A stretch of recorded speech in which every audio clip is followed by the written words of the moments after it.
Hello everyone, I am Orko, you are watching TechnoBroSA, and in today's video I am going to talk about Realme Narzo 20 smartphone. In today's video I am going to discuss about the specs that really amazed me out of the Realme Narzo 20 smartphone, and also about the specs that should have improved in that, and also I should state the reasons for why should you buy this smartphone and why should you not. So without any further ado, let's get started. Subscribe to TechnoBroSA and don't forget that bell icon to get notified whenever we upload a video. So firstly, talking about the price.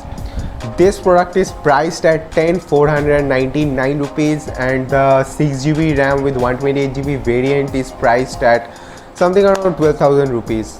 But this price is actually quite reasonable, and at such low price Realme is providing with such killer specs in the Narzo 20 series smartphones.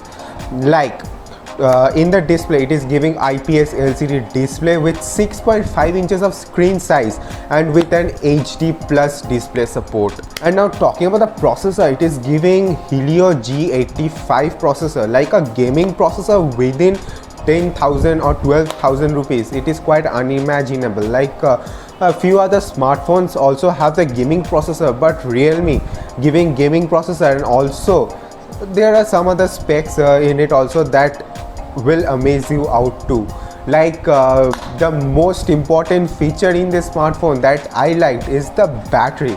Like 6000 mAh of battery with 18-watt fast charger in the box, and they are taking somewhere around and it is priced somewhere around 12,000 rupees. It's just unimaginable. And also the camera, like it is giving a triple camera setup with 48 MP of primary lens and 8 MP ultra wide and 2 MP macro. Okay, I know that 2 MP macro doesn't work out. Like, yes, somewhat it does, but practically speaking it doesn't. So yes, in this price range this is quite impressive from Realme. And let's say in comparison to this killer specs from this smartphone, there are some specs that I do not like about this smartphone. So let me brief you out over this specs. Like, firstly, it has IPS LCD display with HD plus support. If it had been a full HD plus display, then it would have been a preference for many Indian customers. And talking about the processor, like Helio G85 processor, it is a good processor. Yes, it is a good processor, but as comparison to the Helio G90T or G85 processor, like tallying with the Antutu's benchmark scores of all these processors, this processor is quite low in performance as compared to those. Like, if you are a gamer, if you want heavy gaming, if or heavy work, then this smartphone will disappoint you somehow, because Helio G85 is a gaming processor, but it is not used for heavy gaming.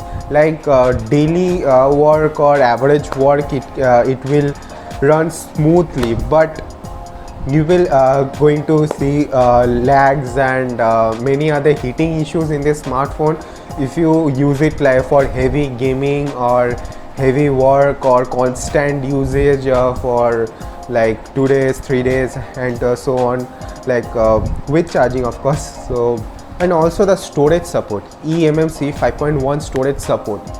Like yes, it is a backdated storage support, but if it had been UFS 2.1 storage support, like as it is as all the other smartphones in this price range and above this price range has, it should have provided with UFS 2.1 storage support, but this storage support has actually some disadvantage or drawbacks attached to it. Like you are gonna see a lot of lags, and it is not that smooth as compared to a UFS 2.1 storage.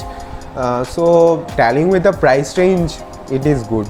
And lastly, the thing that actually matter to me the most is like the weight of this smartphone. It weighs around 208 grams. Like, it's more than just heavy. Like if you hold it in your hand, it might slip it out from your hand. So like handle it with care. And like if you are a light smartphone weightage person type, so I wouldn't recommend you this smartphone.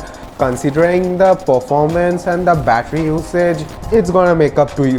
And so summing up, like if you are a gamer or a smoothness enthusiast, then this smartphone will disappoint you and you shouldn't buy this smartphone. But if you want average to daily work and average camera experience or gaming experience and overall average experience, then this smartphone is for you, because under this price range this smartphone is quite good. It's not the best, but it is quite good. So if you guys like this video, do drop a big fat thumbs up, and if you are new here, do subscribe to our channel TechnoBroSA to never miss any new daily tech update.